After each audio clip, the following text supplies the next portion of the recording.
Hey there, Megan Thompson, letting you know about two crashes already early this morning. The second one that I want to let you know about is the I-10 in that westbound direction, right near the Salt River Bridge, right near the split. It is off to the right-hand side. Doesn't look like DPS is on scene just yet, so we'll have to see whether or not we're going to see any other restrictions in that area.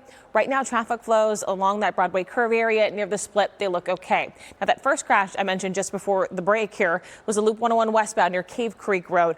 That one's off to the right-hand side, too, and also a spot where, despite those flashing lights, Nick and Kaylee, we are still seeing nice green conditions. The check of those current traffic conditions right now, sponsored by Accident Law Group. We do still have that crash off to the right-hand side on the I-10 westbound near 24th Street. So as you're making your way closer to the split, where the 17 and the 10 split off from each other right there near Sky Harbor. So DPS, they have arrived on scene. They've contained everything still to that right shoulder. So traffic flows as you're in that area, they still look okay if you're traveling in that westbound direction. Also some good news too, that crash on the 101 near Cave Creek, that has cleared in the northern part of the valley. Just one other crash to let you know about just off the freeway, the 202 South Mountain Freeway at 67th Avenue and Southern. Watch for flashing lights in that area. Check of those desert drive times, especially for you West Valley riders as you're making your way on this Thursday from the Loop 303 past the 101, past the 202 South Mountain over towards that Stack interchange down to 20 minutes. Your average speed is about 20 to 25 miles per hour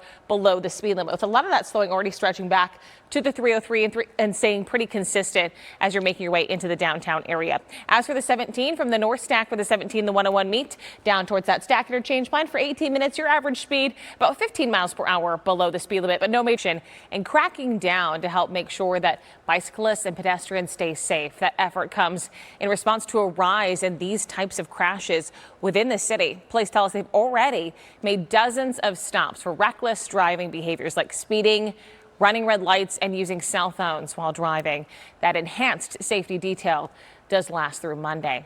A traffic break is one of my favorite things to see, right? Where they actually zoom all through those lanes back and forth, slowing traffic down so those first responders can work, do what they need to do, and get those vehicles involved out of the way. That's what's happening now. That's why you're seeing that slowing on the Santan freeway. We'll track speeds in this area and around town. Still ahead, Nick. Yeah, Megan, the first time I saw it, I'm like, what the heck are they doing? But yeah, it is. We are watching where we're seeing that DPS vehicle swerve through all of those lanes of the 202 Santan to try and slow everybody down so they could move a stalled vehicle out of those travel lanes. It was blocking the left lane. Now traffic through the Santan freeway near Arizona Avenue looking fantastic, back to where it should be. No issues should slow you down through that area as you're heading maybe towards the 101 or over towards the 10. Still tracking that crash near the split on the I-10 westbound near 24th Street. It remains off to the right-hand side. Most of your slowing, though, is looking to be along the 17 in that southbound direction, or even that northbound direction there along the Black Canyon Highway near that Durango curve area. Here's a wider view all across the valley, checking in on those freeways that you may be traveling on here on this Thursday. We'll track that desert drive time along I-10 and also the 17 coming up in just a couple of minutes, but want to send things over. And a warning for you. Got flashing lights along I-10. This is in the westbound direction near about 83rd Avenue. So you're going to notice that even if you're on that eastbound side as well, and you're seeing that slowing on both sides too. Speeds on that westbound side dropping to 40 miles per hour as you're making your way to the Loop 101, which is a little atypical for us. So I want to make sure you got that warning as you're going through the 10. I-10 eastbound, you're of course even slower though, with more and more folks getting out the door at about 25 miles per hour in that same spot where you'll see those flashing lights just across the way. We're going to track those desert drive times for you along that commute in the 10 and the 17. Those current traffic conditions on your Thursday as we try to get closer and closer to the weekend here at 6:48. And we're seeing some abnormal slowing along the 10. I let you know about that crash near about 83rd Avenue.